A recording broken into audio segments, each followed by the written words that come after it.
నా పేరు గురవ యాదవ్, మా హుజూర్నగర్ కాన్స్టిట్యున్సీ అన్న. చిక్కటి వరకు ఎందుకు రావడం జరిగింది, ఏంటి అసలు విశేషం? ఒక బీసీ బిడ్డకి ఇచ్చారన్న. మేము యాదవ్సే 10 రోజుల నుంచి కూడా మేము ఎక్కడే తిరుగుతున్నాం. ఫిలిం నగర్ కానీ దుర్గ సున్నం చెరువు ఇవన్నీ తిరిగామన్న. మేము తిరిగితే అక్కడ అనేది ఒకటే అన్న, గత 10 సంవత్సరాల గవర్నమెంట్ పాలనలో ఒక రేషన్ కార్డు మాకు రాలేదు. 14,363 రేషన్ కార్డు కొత్తగా వచ్చినాయి. జూబ్లీహిల్స్ కాన్స్టిట్యున్సీకి 68,000 మంది పిల్లలు యాడ్ అయ్యారు. 2,38,046 మంది లబ్ధి పొందుతున్నారన్న. సన్న బియ్యం తింటున్నారు. ఇంతకు ముందు అంటే లావు బియ్యం అది ఎవరు వండుకోవాలి, అది అందరికీ తెలిసిందే. ఇప్పుడు సన్న బియ్యం తింటున్నారు. మేము ప్రజలకు పోయినప్పుడు మాకు చెప్పింది వాళ్ళు.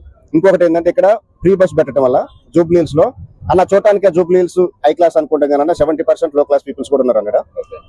ప్రైవేట్ కంపెనీలలో జాబులు చేసే యువతులు మొత్తం కూడా ఫ్రీ బస్ అందుతుందన్న. మాకు ఒక్కొక్కరికి ఒక ఇంటికి వచ్చేసి 5,000 6,000 సేవ్ అవుతున్నాయి. మా కాంగ్రెస్ గవర్నమెంట్ వచ్చినాక టీఆర్ఎస్ వాళ్ళు చేసే గోపుల ప్రచారాల కంటే మాకేం తక్కువేం లేదు. మాకు న్యాయం జరుగుతుంది. ప్రచారాలకు ఏమైనా మైనస్ అవుతుందని చెప్పేసి అనుకుంటా ఉన్నారు? ఏం లేదన్న మైనస్. వాళ్ళు వస్తున్నారు చెప్తున్నారు అంతేగానన్నా మేము వేసేది మట్టికి నవీన్ అన్న యాదవ్. ఎందుకంటే 30 years నుంచి వాళ్ళ ఫాదర్ ఇక్కడ 30-40 years నుంచి లోకల్ గా మాకు ఏదొచ్చినా కూడా ఎమ్మెల్యే ఎవరున్నా ఈ కాన్స్టిట్యున్సీలో శ్రీశైలం అన్న నవీన్ అన్న మమ్మల్ని ఆదుకునేది. వాళ్ళే మాకు పనిచేసేది. అధికారికంగా ఎవరు ఎమ్మెల్యే ప్రజలు గెలిపించారు, అనధికారికంగా అయితే వీళ్ళ ఎమ్మెల్యే ఇక్కడ గత 30 సంవత్సరాల నుంచి ఇక్కడ ఎవరు ఎమ్మెల్యేగా ఉన్నాం. మేము పోయేది కూడా చిన్న శ్రీశైలం అన్న ఇంటికి. మాకు ఏ సమస్య వచ్చినా, ఒక మంచి చనిపోయిందంటే ఆ కార్యక్రమానికి అంటే అన్న వచ్చి నేనున్నాను ఎంతో కొంత ఆర్థిక సాయం చేయడం కానీ, చదువుకునే పిల్లలకి సాయం చేయడం కానీ, నవీన్ అన్న ఎక్కువగా స్పోర్ట్స్ కి విద్యకి బాగా ప్రయారిటీ ఇస్తున్నారని వాళ్ళే చెప్తున్నారు. మా దగ్గర మారుమూల గ్రామం అన్న, మేమైతే ఇక్కడ అబద్ధాలు చెప్పలేదు. వాళ్ళు చెప్పినా మేము చెప్తున్నాం. ప్రతి ఇంటికి వెళ్ళినప్పుడు కూడా మాకు ఇదే చెప్తున్నారు అన్న.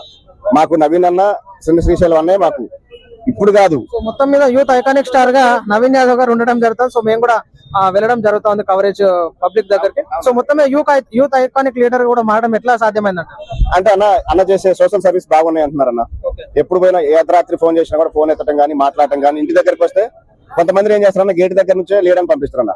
చిన్న శ్రీశైలం అన్న గేట్ ఎదురు కుర్చీ చేసుకుని గేట్ దగ్గరకు వస్తే అరే ఆ పాప ఎవరో తిరుగుతున్నా తీసుకురండి అని సమస్య ఫస్ట్ అన్నం పెట్టి తర్వాత సమస్య తీర్చి ఇంటికి పంపించే కుటుంబం అన్నది.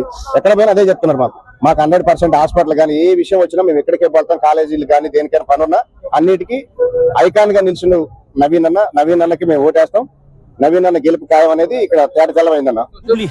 మన నవీన్ అన్న చెయ్యి గుర్తుకే ఓటేద్దాం, అభివృద్ధిని కొనసాగిద్దాం.